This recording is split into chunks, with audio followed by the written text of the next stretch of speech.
Hi Mark, I'm Amy and my student number is 49. I'm going to read Amy Cuddy, Your Body Language Shapes Who You Are, and I'm Junior. Filmed June 2012 at TED Global 2012. Amy Cuddy, Your Body Language Shapes Who You Are. Subtitles and transcript.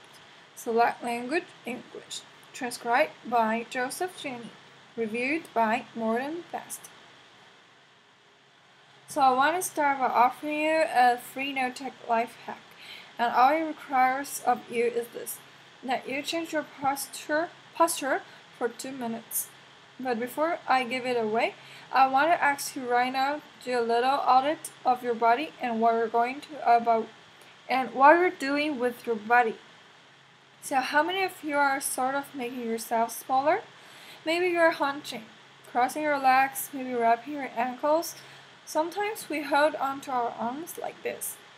Sometimes we spread out. Laughter. I see you.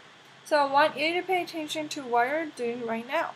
We're going to come back to that in a few minutes, and I'm hoping that if you learn to tweak this a little bit, it could significantly change the way your life unfolds. So we're really fascinated with body language, and we're particularly interested in other people's body language.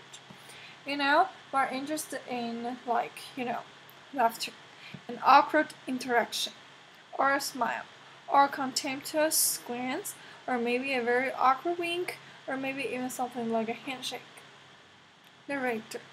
Here they are arriving at number 10. This lucky policeman gets to shake hands with the President of the United States. Here comes the Prime Minister.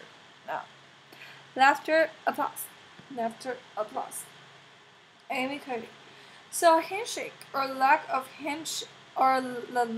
a handshake can have us talking for weeks and weeks and weeks. Even the BBC and the New York Times. So obviously, when we think about nonverbal behavior or body language, but we call it nonverbals as social scientists. It's language, so we think about communication. When we think about communication, we think about interactions. So what is your body language communicating to me? What's mine communicating to you? And there's a lot of reason to believe that this is a valid way to look at this. So social scientists have spent a lot of time looking at the effects of our body language or other people's body language on judgments. And we make sweeping judgments and inferences from body language. And those judgments can predict really meaningful life outcomes, like who we hire or promote, who we ask out on a date. For example, Nalini Ambady, a researcher at Tufts University, shows that when people watch 30-second soundless clips of real physician-patient interactions, their judgments of the physician's niceness predict whether or not the physician will be sued. So it doesn't have to do so much with whether or not that physician was incompetent. But do we like the person or how they interacted? Even more dramatic, Alex Todorov at Princeton has shown us that judgments of political candidates' faces in just 1 second predict 7% of U.S. Senate and gubernatorial race outcomes. And even, let's go digital, emoticons used while in online negotiations can lead to you claim more value from that negotiation. If you use them poorly, bad idea, right? So when we think of nonverbals, we think of how we judge others, how they judge us, and what the outcomes are. We tend to forget, though, the other audience that's influenced by our nonverbals, and that's ourselves. We're also influenced by our nonverbals, our thoughts, and our feelings, and our physiology. So, what nonverbals am I talking about? I'm a social psychologist. I study prejudice, and I teach at a competitive business school. So it was inevitable that I would become interested in power dynamics. I became especially interested in nonverbal expressions of power and dominance. And what are nonverbal expressions of power and dominance? Well, this is what they are. So in the animal kingdom, they're about expanding. So you make yourself big, you stretch out, You take up space, you're basically opening up. It's about opening up. And this is true across the animal kingdom. It's not just limited to primates, and humans do the same thing. Laughter. So they do this both when they have power sort of chronically and also when they're feeling powerful in the moment. And this one is especially interesting because it really shows us how universal and all these expressions of power are. This expression, which is known as pride, Jessica Tracy has studied. She shows that people who are born with sight and people who are congenitally blind do this when they win at a physical competition. So when they cross the finish line and they've won, it doesn't matter if they've never seen anyone do it. They do this. So the arms up in a V. The chin is slightly lifted. What do we do when we feel powerless? We do exactly the opposite. We close up. We wrap ourselves up. We make ourselves small. We don't want to bump into the person next to us. So again, both animals and humans do the same thing. And this is what happens when you put together high and low power. So what we tend to do when it comes to power is that we complement the other's nonverbals. So if someone is being really powerful with us, we tend to make ourselves smaller. We don't mirror them. We do the opposite of them. So I'm watching this behavior in a classroom, and what do I notice? I noticed that MBA students really exhibit the full range of power nonverbals. So you have people who are like caricatures of alphas really coming into the room. They get right into the middle of the room before class even starts. Like they really want to occupy space. When they sit down, they're sort of spread out. They raise their hands like this. You have other people who are virtually collapsing when they come in. As soon as they come in, you see it. You sit on their faces and their bodies, and they sit in their chair and they make themselves tiny. And they go like this when they raise their hand. I noticed a couple of things about this. One, you're not going to be surprised. It seems to be related to gender. So women are much more likely to do this kind of thing than men. Women feel chronically less powerful than men, so this is not surprising. But the other thing I noticed is that it also seemed to be related to the extent to which the students were participating and how well they're participating. And this is really important in the MBA classroom because participation counts for half the grade. So business schools have been struggling with this gender grade gap. You get this equally qualified women and men coming in, and then you get this differences in grades, and it seems to be partly attributable to participation. So I started to wonder, okay, so you have these people coming in like this, and they're participating. Is it possible that we could get people to fake it, and would it lead them to participate more? So my main collaborator, Dana Carney, who's at Berkeley, and I really wanted to know, can you fake it till you make it? Like, can you do this just for a little while and actually experience the behavioral outcome that makes you seem more powerful? So we know that our nonverbals govern how other people think and feel about us. There's a lot of evidence. But our question really was, do our nonverbals govern how we think and feel about ourselves? There is some evidence that they do. So, for example, we smile when we feel happy, but also, when we're forced to smile by holding a pen in our teeth like this, it makes us feel happy. So it goes both ways. When it comes to power, it also goes both ways. So when you feel powerful, you're more likely to do this. But it is also possible that when you pretend to be powerful, you are more likely to actually feel powerful. So the second question really was, so we know that our minds change our bodies. Is it also true that our bodies change our minds? And when I say minds, in the case of the powerful, that am I talking about? So I'm talking about thoughts and feelings and the sort of physiological things that make up our thoughts and feelings. And in my case, that's hormones. I look at hormones. So what do the minds of the powerful versus the powerless look like? So powerful people tend to be, not surprisingly, more assertive and more confident, more optimistic. They actually feel they're going to win even at games of chance. They also tend to be able to think more abstractly. So there are a lot of differences. They take more risks. There are a lot of differences between powerful and powerless people. Physiologically, there also are differences on two key hormones: testosterone, which is the dominance hormone, and cortisol, which is the stress hormone. So, what we find is that high power alpha mouses in primate hierarchies have higher testosterone and low cortisol, and powerful and effective leaders also have high testosterone and low cortisol. So what does that mean? When you think about power, people tended to think only about testosterone because that was about dominance.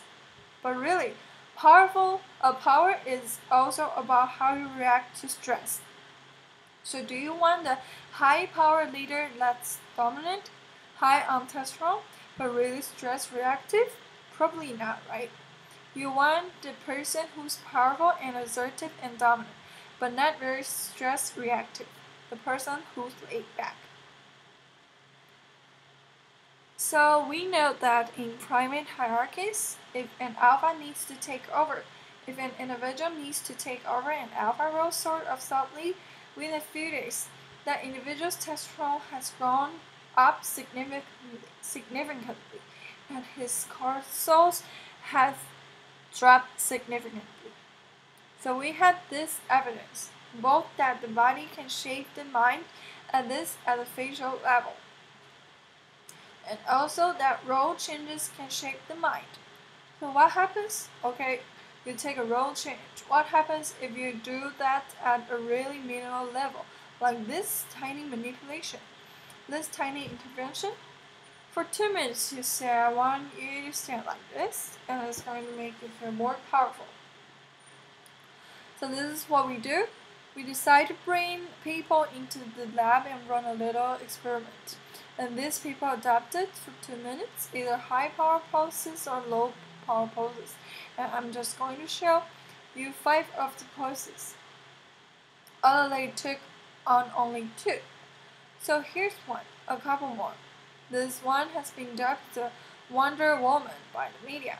Here are a couple more, so you can be standing or you can be sitting. And here are the low power poses. So you're folding up, you're making yourself small. This one is for low power. When you're touching your neck, you're really protecting yourself. So this is what happens. They come in, they spit in a vial for 2 minutes. We say, you need to do this or this. They don't look at the pictures or the poses. We don't want to prime them with a concept of power. We want them to be feeling power. So 2 minutes they do this. We then ask them, how powerful do you think? Do you feel?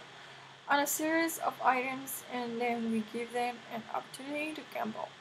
And then we take another saliva sample. That's it. That's the whole experiment. So this is what we think. Risk tolerance, which is the gambling. We find that when you're in a high power pose condition, 86% of you will gamble. When you're in a low power pose condition, only 60%, and that's a whopping significant difference. Here's what we find on testosterone.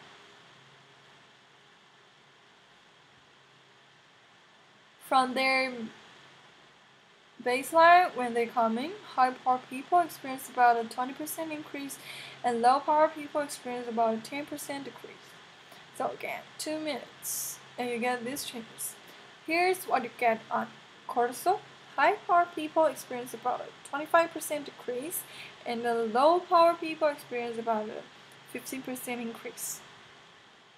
So 2 minutes lead to these hormonal changes that configure your brain to basically be either assertive, confident, or uncomfortable, or really stress reactive and feeling sort of shut down.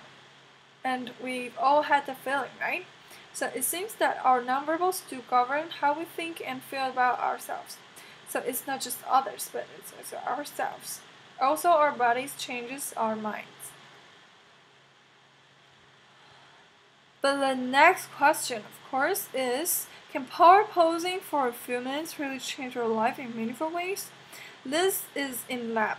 It's this little task. It's just a couple of minutes.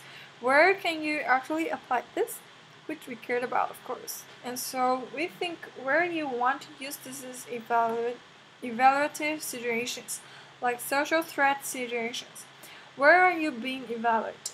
Either by your friends, for teenagers, it's at the lunchroom table. For some people, it's speaking at a school board meeting. It might be giving a pitch or giving a talk like this or doing a job interview. We decided that the one that most people could relate to because most people had been through was the job interview. So we published these findings, and the media are all over it. And they say, okay, so this is what you do when you're going for the job interview, right? Last so we were of course horrified and said, oh my god, no, that's not what we meant at all. For numerous reasons, no, don't do that. Again, this is not about you talking to other people. It's you talking to yourself. What do you do before you go into a job interview? You do this. You're sitting down, you're looking at your iPhone or your Android, not trying to leave anyone out. You're looking at your notes, you're hunching up, making yourself small. But really, what you should be doing maybe is this, like in the bathroom, right? Do that. Find 2 minutes. So that's what we want to test, okay? So we bring people into a lab and they do either higher low power poses again. They go through a very stressful job interview. It's 5 minutes long. They're being recorded. They're being judged also, and the judges are trained to give no nonverbal feedback. So look like this. Imagine this is the person interviewing you. So for 5 minutes, nothing. And this is worse than being heckled. People hate this. It's what Marianne Laflance calls standing in social quicksand. So this really spikes your cortisol. So this is the job interview we put them through because we really wanted to see what happened. We then had this cutters look at these tapes, 4 of them. They are blind to the hypothesis. They're blind to the conditions. They have no idea who's being posing in what pose, and they end up looking at these sets of tapes and they say, we want to hire these people. All the high power posers. We don't want to hire these people.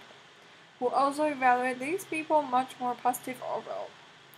But what's driving it? It's not about the content of the speech, it's about the presence that they're bringing to the speech. Because we rate them on all their variables related to competence. Like, how well structured is the speech? How good is it? What are their qualifications? No effect on those things. That is what's affected. These kinds of things. People are bringing their true selves, basically. They're bringing themselves, they bring their ideas, but as themselves with no, rescue over them. So this is what's driving the effect or mediating the effect. So when I tell people about this, that our bodies change our minds and our minds can change our behavior and our behavior can change our outcomes, they say to me, it feels fake also. It feels fake, right? So I said, fake it till you make it. It's not me. I don't want to get there and then still feels like a fraud. So I don't want to feel like an imposter. I don't want to get there only to feel like I'm not supposed to be there, supposed to be here. And that really resonated with me because I want to tell you a little story about being an imposter and feeling like I'm not supposed to be here. When I was 19, I was in a really bad car accident. I was thrown out of the car, drove several times. I was thrown from the car and I woke up in a head injury rehab ward. And I had been withdrawn from college and I learned that my IQ had dropped by 2 standard deviations, which was very traumatic. I knew my IQ because I had identified with being smart and I had been called gifted as a child. So I'm taken out of college. I keep trying to go back. They said, you're not going to finish college. Just, there are other things for you to do, but that's not going to work out for you. So I really struggle with this, and I have to say, having your identity taken from you, your core identity, and for me, it was being smart. Having that taken from you, there's nothing that leaves you feeling more powerless than that. So I feel entirely powerless. I worked and worked and I got lucky and worked and worked and got lucky and worked. Eventually, I graduated from college. It took me 4 years longer than my peers and I convinced someone, my angel advisor, Susan Fisk, to take me on. And so I ended up at Princeton and I was like, I'm not supposed to be here, I'm an imposter. And the night before my first year talk, and the first year talk at Princeton is a 20-minute talk to 20 people. That's it.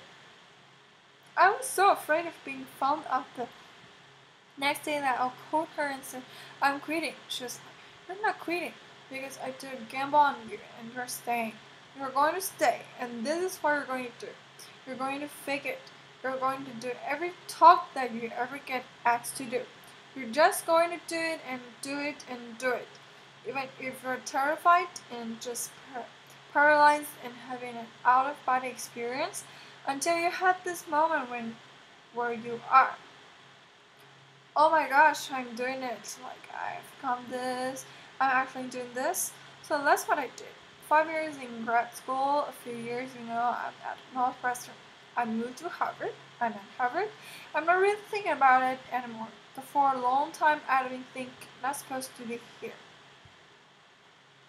So at the end of my first year at Harvard, a student who had not talked to the class in entire semester, who I had said, look, you've got to participate or else you're going to fail, came into my office. I really didn't know her at all. She came in totally defeated and she said, I'm not supposed to be here. And that was the moment for me because 2 things happened. One was that I realized, oh my gosh, I don't feel like that anymore. I don't feel like that anymore, but she does, and I get that feeling. And second was she's supposed to be here. Like, she can fake it and she can become it. So I was like, yes, you are. You're supposed to be here, and tomorrow you're going to fake it. You're going to make yourself powerful, Applause. And you're going to go into a classroom and you're going to give the best comment ever, And she gave the best comment ever. And people turned around and were like, oh my god, I didn't even notice her sitting there. After. She comes back to me months later and realized that she had not just faked it till she made it, she had actually faked it till she became it. So she had changed. And so I want to say to you, don't fake it till you make it. Fake it till you become it. Do enough until you actually become it and immortalize. The last thing I'm going to leave you with is this. Tiny tweaks can lead to big changes. So this is 2 minutes. 2 minutes, 2 minutes, 2 minutes. Before going to the next stressful evaluative situation for 2 minutes, try doing this. In this elevator, in this bathroom stall, at your desk behind closed doors. That's what you want to do. Configure your brain to cope the best in that situation. Get your testosterone up. Get your cortisol down. Don't leave that situation feeling like, oh, I didn't show them who I am. Leaving that situation feeling like, I really feel like I gotta say who I am and show who I am. So I want to ask you first here, both to try power posing, and also I want to ask you to share the science because this is simple. I don't have ego involved in this lecture. I give it away, share it with people because the people who can use it the most are the ones with no resources and no technology and no status and no power. Give it to them because they can do it in private. They need their bodies, privacy, and 2 minutes, and it can significantly change the outcomes of their life. Thank you. Applause.